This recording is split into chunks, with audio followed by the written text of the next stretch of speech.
the clinical nurse liaison with Pinellas County Government and United Healthcare. And today we're going to do a little brief presentation on COVID testing. You should be seeing my screen, which is the first slide of the PowerPoint. What we want you to do is to post your questions in the Q&A. So if you have questions as we go along, please just post them in the Q&A, and at the end of the presentation, then we will go through any questions and we'll address them. Also, the session is going to be recorded. This is our second presentation, and so we're going to record it again and pick the best of the two. One other thing, today is August 27th, 2020, and for what we put in this presentation, it can always change. We know that COVID has evolved since March, right? Like the information keeps changing, the standards keep changing. So it's really important for all of us to just stay on top of it and to keep monitoring the information, you know, because it is going to continue to evolve. You know, it's a new virus. They're still learning things about it, and it's just the way that we are living these days. So I'm going to go and get started. So our objectives today, we're going to talk about when to get a COVID-19 test. We're going to talk about the types of COVID-19 tests. We're not going to get too mired down by that, though. We're going to keep it pretty basic, so it's easy for you to understand where to get a COVID-19 test. If you remember at the beginning of COVID-19, you had to go to Tampa, right? There was like only certain designated testing centers. Well, that has improved over time, and you have multiple options for getting tested, and just some additional resources that might be helpful to you. So we look at the symptoms of COVID-19. If you remember at the beginning of COVID-19, we had like 4 of them. Well, the CDC has since added other symptoms. So we have fever, cough, shortness of breath or difficulty breathing, chills, repeated shaking with chills, sore throat, muscle pain, headache, new loss of taste or smell, and then diarrhea, nausea, and vomiting. So there's a lot of symptoms, and it is always possible that we could have more symptoms. This does not need to be the end-all be-all. They could discover other things in time. So there's various symptom checkers out there, okay, from different providers and entities. So we have the CDC, we have United Healthcare, Baycare, Johns Hopkins Medicine, the Mayo Clinic, and WebMD. Those are just a few of them that have symptom checkers that you can use if you are concerned that maybe you're having some symptoms of COVID-19. If you are having symptoms, you can consider a virtual visit with a provider. We have Amwell, Doctor on Demand, and Teladoc through the United Healthcare plan, okay? But I want you to look at that little box on the bottom right of your slide. Right now, according to the Florida Department of Health, if you're concerned about your status, then get tested for COVID-19 right away. Okay, that is what our state is telling us to do. I realize that in the news, and again, remember it's August 27th, 2020, if you're tuning in later, that the CDC has changed some of their testing guidelines again, okay? So the CDC, they also say that they are deferring to the states. So if you live in Florida, if you're concerned about your status, as of today, August 27th, 2020, the state of Florida says that you should go get tested. So there's different types of diagnostic tests, okay? We have that on the left of the slide, and on the right we have the antibody test. So 2 classes of tests. The diagnostic tests, we'll start with those first. So those are tests that show if you have an active coronavirus infection. And with a diagnostic test, they're going to collect the samples in 3 different ways. They can use a nasal swab, a throat swab, or they can collect your saliva. And these are viral tests that will either detect the virus's specific genetic material or detect specific proteins that are on the surface of the virus. That's how these diagnostic tests work. Okay, we're also going to give you a shout out on antigen testing, because we know that antigen testing, it's a newer test and it detects certain viral proteins. So an antigen test can produce results in minutes, and it's considered highly accurate, but there's an increased chance of false negative results with that type of test. So if you have a negative antigen test, your doctor may even recommend getting a different kind of test just to make sure that you are not positive for COVID-19. Okay. The county's health plan covers the COVID-19 testing when it's ordered by a physician or healthcare professional for purposes of diagnosis or treatment. And I'm going to talk a little bit about two other things that aren't on the slide. One is rapid test. We hear the terminology rapid test bandied about. Rapid test just means that you get the results quickly, right? So if you think of, say, if you had symptoms of strep throat and you went to the convenience care clinic and they do that little swab, they give you the results within like 15 minutes or so. It's a rapid test. So if you hear rapid test, you know, don't think it's anything, you know, it's still a COVID-19 test. It's just you get the results sooner. And then we have a terminology, molecular tests. You hear that a lot, or PCR. And a molecular test is just referring to a collection of techniques that are used to analyze biological markers. For COVID-19, the molecular test is detecting the genetic material of the virus. So if you hear molecular tests, that's, you know, that's all it means. So on the right side of your screen, you're going to see antibody testing. An antibody test is going to look for antibodies that are made by the immune system in response to the virus, okay? Antibodies can take several days to weeks to develop after you've had a COVID-19 infection. So we don't use antibody testing to diagnose COVID-19. We use antibody testing to find out if you had COVID-19 at some point in time. The antibody testing, it's covered by the FDA, or it's covered as long as they are FDA approved, excuse me, and if they're ordered by a physician or healthcare professional. So, you know, who gets an antibody test? And I know this is another topic that has been in the news with the convalescent plasma, but the value of an antibody test is it's going to identify, first of all, if you had the infection at some point in time. It's going to identify if you are eligible to donate convalescent plasma. Okay, because then you have those antibodies. And it may possibly help with ongoing research and surveillance of the virus. Okay, so that is why anybody would get an antibody test. All right, now we're gonna go on to results. Exciting. So we have positive results on one side of the slide. We have negative results on the other side of the slide. If you have a positive test result, then you need to keep track of your symptoms. Okay, and you need to take care of yourself. So they recommend that we stay hydrated, that we get plenty of rest, and we use over-the-counter medications as needed to manage the symptoms. Hey, and Amy, I'm sorry, before we get too far down the road, there's some questions regarding the actual tests themselves. One question is, what is the efficacy of each test? In other words, like what % of false positives and percentage of false negatives? And then there's a few more, so let me just start with that one. Okay, it just depends on the test. We know that some tests are more reliable than others. I can't break it down for you and say, oh, this is the best test you could get. You know, I can't do that for you. If you had a question, you could do some research on, you know, which type of test your doctor has ordered for you. I'm pretty sure the Florida Department of Health is doing a standard, just one standard kind of test. So that's the answer there, guys. What I'm hoping between us is that as testing goes on, the technology improves. I mean, I think it's much better than it was in the beginning of COVID-19, and I just hope that it continues to improve. Okay. Is a molecular test a diagnostic test rather than an antibody test? Yes, the molecular testing, that would be your diagnostic test. Those fall, they also call it a PCR, it falls under that category. Okay, aren't some of the rapid tests along with early developed COVID and antibody tests not as accurate as what the FDA would approve under normal circumstances? Ooh. You know, you have to bear in mind that this was an unprecedented pandemic, right? Like situation. And the FDA does have the authority to offer emergency approval of certain tests. So could I say that, you know, the FDA went ahead and approved things that maybe were not 100%? I can't answer that. You know, it was, this is what we have to work with at this point in time. And that's what we ran with as a country. So. If you get pardon? No, it's okay. Go ahead. Okay. Oh, I just know I'm not giving you all the answers you'd like to hear. And I apologize for that, but it is what it is. If you get a positive test result but question its accuracy, should we get another one from a different manufacturer, and will it be covered by insurance?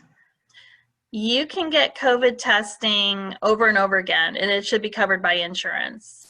As far as questioning the results, I would say that's a conversation that you might want to have with the physician, with your primary care physician, or with what other provider you've been working with. If you question it. And let me check something here that we're going to get to. Okay, so we might be speaking a little bit more about that with the negative results on this slide. Okay, we'll hang on to that one then. How can someone go to the ER and be diagnosed by the doctor that they have COVID and get treated for COVID, yet both tests done show no COVID? I'm assuming someone's giving me that as an example because it happened to them.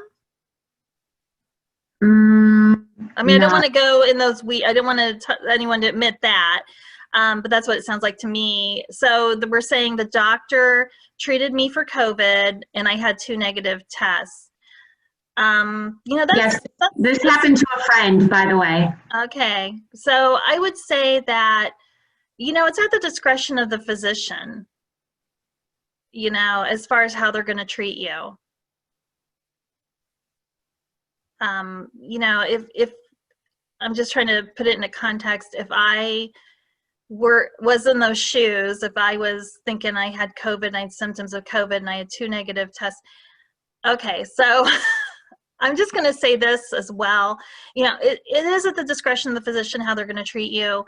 But I think we also have to remember, and this is really important, that we can still get sick with other things. And I don't want to say we have to give ourselves permission to get sick, but something similar happened to somebody I know where they got really sick, actually, and they got tested, and the test was negative, and it was one of those situations where the doctor said, okay, let's do another test, and that was negative, and the illness passed.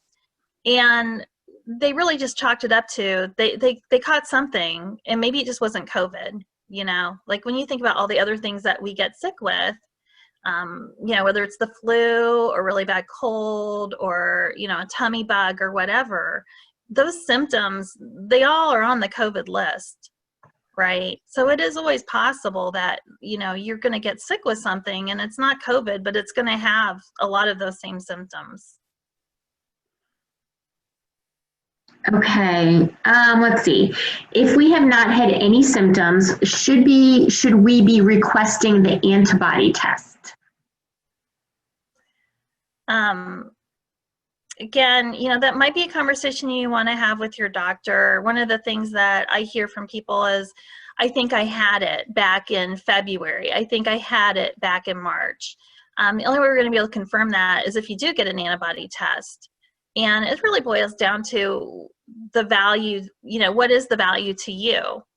What would you do with those results? And again, it's going to go back to some things we're going to say about this slide.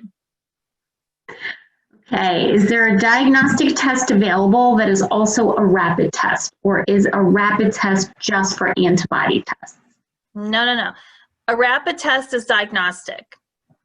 Okay, don't get hung up on the terminology. Rapid test just means that you're going to get your results sooner, right? They whip it in the machine and they are able to get you the results sooner than later. Okay. Just a quick comment here. It makes you wonder how the effects of the ratings of who really has COVID. I think that was to a comment earlier that you made. It makes you wonder what? I think what we're saying here is the number. It makes you wonder about the news we're hearing about how positive rates of COVID and who really had it or didn't. Well, I mean, misinterpreting that comment. I apologize for the one who posted. Yeah, I mean, we're only going to know if you were positive if you got tested and the result was positive, right? And the test was accurate. We have to operate under the assumption that the test is accurate. Okay, so we are good for questions now. Let's move on and then we'll jump back in with more questions if anyone has them. All great questions. All right, so going back to the positive results, yeah, obviously you're gonna stay at home. You're gonna take care of yourself. You're gonna leave the house if you need to get medical care. That should be the exception. If you are living with others, try to separate yourself from others in your household. I know that is difficult at best for a lot of households if you don't have as many places to go, if you have a shared bathroom. Avoid public transportation. You don't want to be getting on the buses or getting on an airplane when you have COVID. But the most important thing about positive results, if you have emergency warning signs, that's on the bottom left of the slide. So trouble breathing, persistent chest pain, bluish lips or face, those kinds of symptoms, we want you to get emergency care immediately. We want you to call 911 if you can't breathe, basically, okay? So don't second guess it, just act on it. Okay, I think that's where some people have gotten into trouble over the last couple months, is that they waited until it was too late. So negative results, we just talked a lot in our Q&A about negative results, right? So if you get a negative result, this might answer some of your questions. There's two positive reasons for your negative result. One is that you're probably not infected at the time that your sample was collected. And the other is that your sample was collected too early in your infection, meaning that the virus didn't have enough genetic material in you yet to really show up on the test. So it would be in a really early stage of an infection that you would get like a false negative. So if you develop symptoms later, so let's say I am the person that got 2 negative tests and I was feeling kind of crummy, but then, a day or so later, and now I'm feeling really bad, you might need another test, right? I might need another test to see if I'm infected, if that's the way it's going. So the other important thing to remember, and this really goes back to the questions about antibody testing, right? We get the antibody test and it shows whether we had COVID-19 or not. But a negative test result, or even a positive antibody result, it's not a free pass to stop taking preventive measures. It's not a free pass, okay? So we all still have to keep taking these preventive measures, whether we're positive or we're negative, or we are post-exposure, post-illness, and now we have antibodies. We still have to be careful, okay? I know in the news there was something about somebody getting reinfected in China. So, it's still debatable. Like, if I get COVID-19, how long do those antibodies last? Can I get sick again? How fast does this virus mutate? If we think about it, and I'm not comparing it to the flu because it's not in the same virus family, but if we think about the flu, we know the flu viruses mutate year over year, and that's why we have to keep getting these annual flu shots, right? Because the virus does its thing and, becomes a little bit different so that the vaccination doesn't respond to that same virus the same way. Great. I have a couple questions here, if that's okay. Yeah. All right. If you have been social distancing with just one person and they were tested non-detected, is it safe to assume I would be non-detected as well? Say that again. If I'm social distancing with just one person, okay, and they were tested as non-detected, I guess that means negative? Yeah. Okay. Is it safe to assume I would be non-detected as well? So basically you're hanging out with one other person and they've tested negative, correct? That's what that sounds like, and correct me if I'm misreading for Beverly if that's not that's not correct. I mean, I would assume so, but just remember that your exposure depends on, where you've been, who you've been with, right? It's not just about staying at home with one person, but for example, in our household, we go to the grocery store. We've had to go to the hardware store for repairs. I mean, we've interacted with people on some level. We've gone out there. So just social distancing by itself, I mean, you would be assuming that you didn't go anyplace else, not to work or anywhere. Okay. And then in your opinion, is it safe to start attending fitness gyms and the YMCA? I love you, group, but you're killing me today. Good. Man, you're keeping Amy on her toes.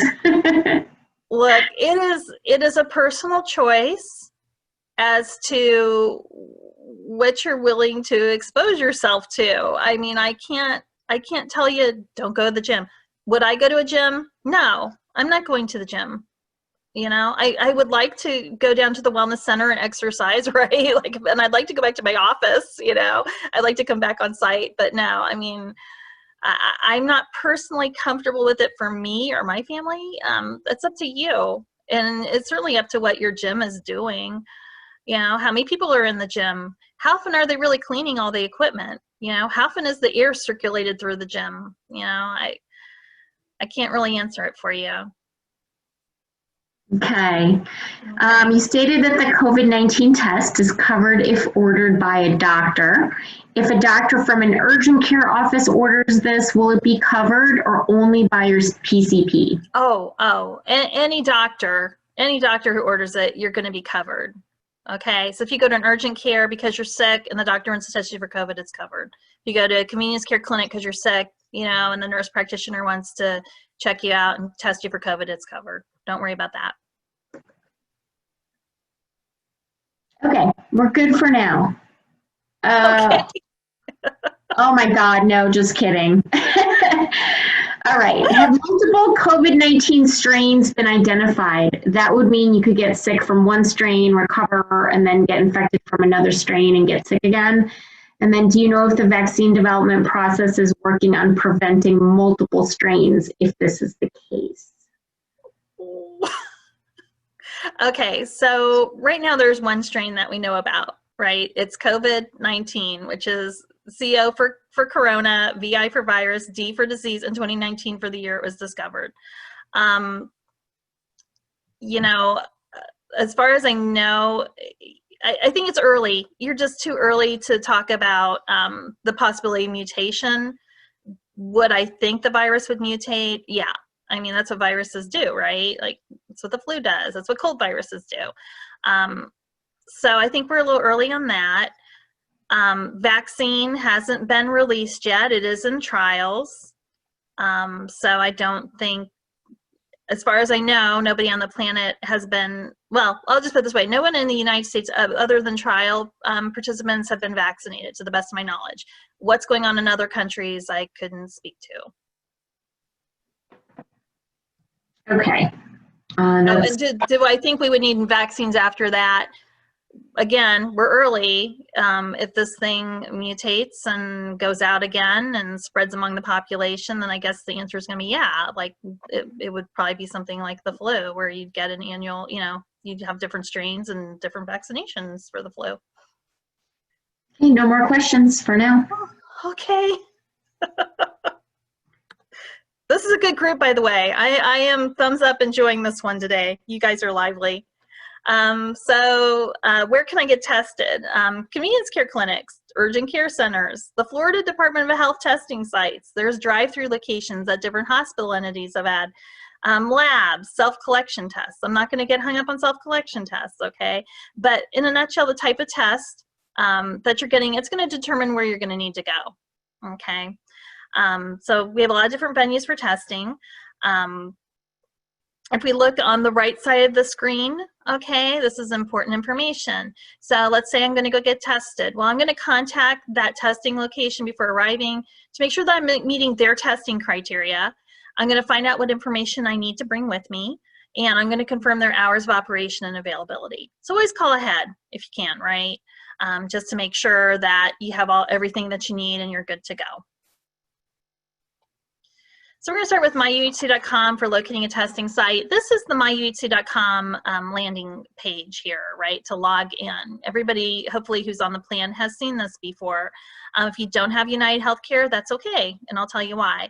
You don't have to sign in to use that online symptom checker. You see it on the top part of that in the gray box, right? Or to find a COVID-19 diagnostic testing location in your area. You don't have to log in. You can just click on those blue links and it will take you right there. So let's say you do use the testing locator on MyUTcom. What you do is you just put in testing locations within whatever miles of your zip code, right? I want to find testing locations within 5 miles, 10 miles, 20 miles. You know, there's a drop down there, and you just choose your radius or your range, and then you can search by zip code. Just enter your zip code in that box, hit search, and you're good to go. Amy, when you search these, will it show you the type of test? So if you're looking to get a rapid test, will it show that that location does that? No, I'm going to go to the next slide for that. So this is what the search is going to produce for you. You're going to see numbers on the map.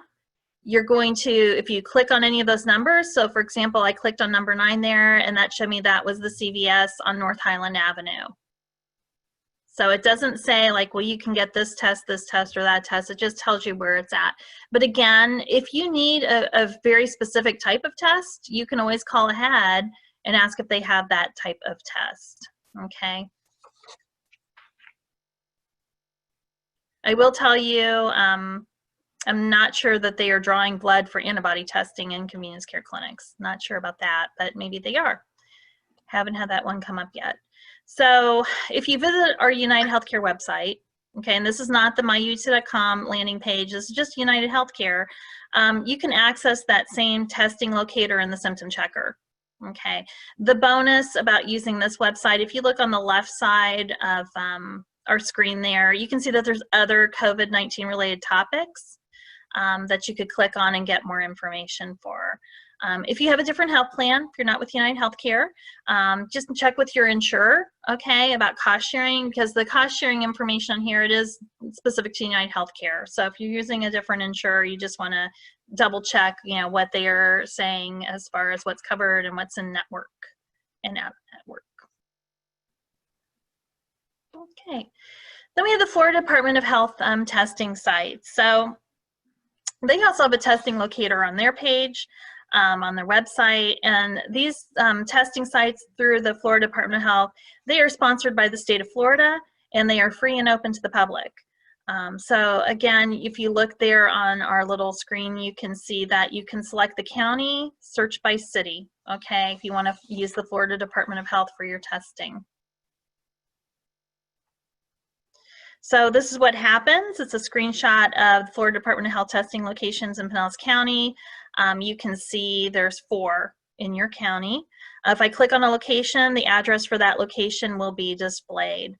If you have any questions about your eligibility or access to testing, the Florida Department of Health COVID-19 call center is open 24/7, and you can call them at 866-779-6121. Okay, so if you opt to use the Florida Department of Health testing sites, you know, there's the information for you. Amy, there's a question about kind of talking about the point of getting tested. What would be the point of getting tested if there's no treatment? So why would I get tested if there's no treatment? Awareness. Knowing that, okay, I really do have COVID-19 and I need to change or curtail my activities. I need to change what I'm doing in my household. I know that the Florida Department of Health right now, there's a lot on their website about contact tracing, and their messaging is to answer the phone. They are now notifying, apparently they're notifying people if they've been exposed. So that would be the point. I mean, I would definitely want to know if I was having symptoms and I got tested and was positive. I'm going to be more vigilant. I'm not, you know, it's more than the flu, right? Like I need to make sure that I'm taking care of myself and I'm monitoring my symptoms and making sure I'm not getting worse. If you do go in the hospital, there is an antiviral medication that they can give you, you know, and other supportive measures. So yeah, I think, you know, there's value in testing. Okay, next question. It would seem that in order to get a test, one must be showing symptoms. Is it possible to get a test if one is asymptomatic? Yeah, according to the Florida Department of Health site, I think they are testing asymptomatic people. So, All right, no other questions for right now. okay. So I'll go back here. So if you go to pinellascounty.org testing, on the county webpage, they have listed for you 21 sites that are doing testing, and those include CVS, community health centers, AFC urgent care, and doctors urgent care. So they've actually kind of helped you pinpoint a few places that will do COVID-19 testing. Again, you have MyUTcom. You don't even have to be a member to click on those links. You have the Florida Department of Health, okay, to contact if you have questions. The Centers for Disease Control and Prevention, they are still a recognized resource. They actually have an app that you can put on your phone for the CDC. So if you want to get the latest and greatest right there on your smartphone or iPhone, you can put their app on your phone. And then we did a webinar last month in July. We called it Strategies to Prevent COVID-19. That is posted on the Human Resources COVID-19 webpage. Goes a little bit more in detail about the virus, I think, than we did in this presentation. Gives you some really fun strategies. I'd say fun, but creative. I'll say creative strategies to protect yourself. So, consider watching that webinar. We did record it for you just in case you missed it in July. I have been keeping track of the latest and greatest information. Nothing that's in that webinar has changed. It's all still relevant. And then in conclusion, if you're having symptoms of COVID-19 or you're concerned about your status, you should get tested according to the Florida Department of Health. We know that we have these diagnostic tests. They're going to tell us if we have COVID-19, if we're sick with it, and then we have the antibody tests that tell us if we had COVID-19 at some point in time. You can, again, use MyUTcom to find the testing locations, the Florida Department of Health, resources for you, the COVID-19 page for Pinellas County government. It's really great. They are constantly monitoring information and updating that. And again, if you want to watch that webinar, I think you will find it useful information.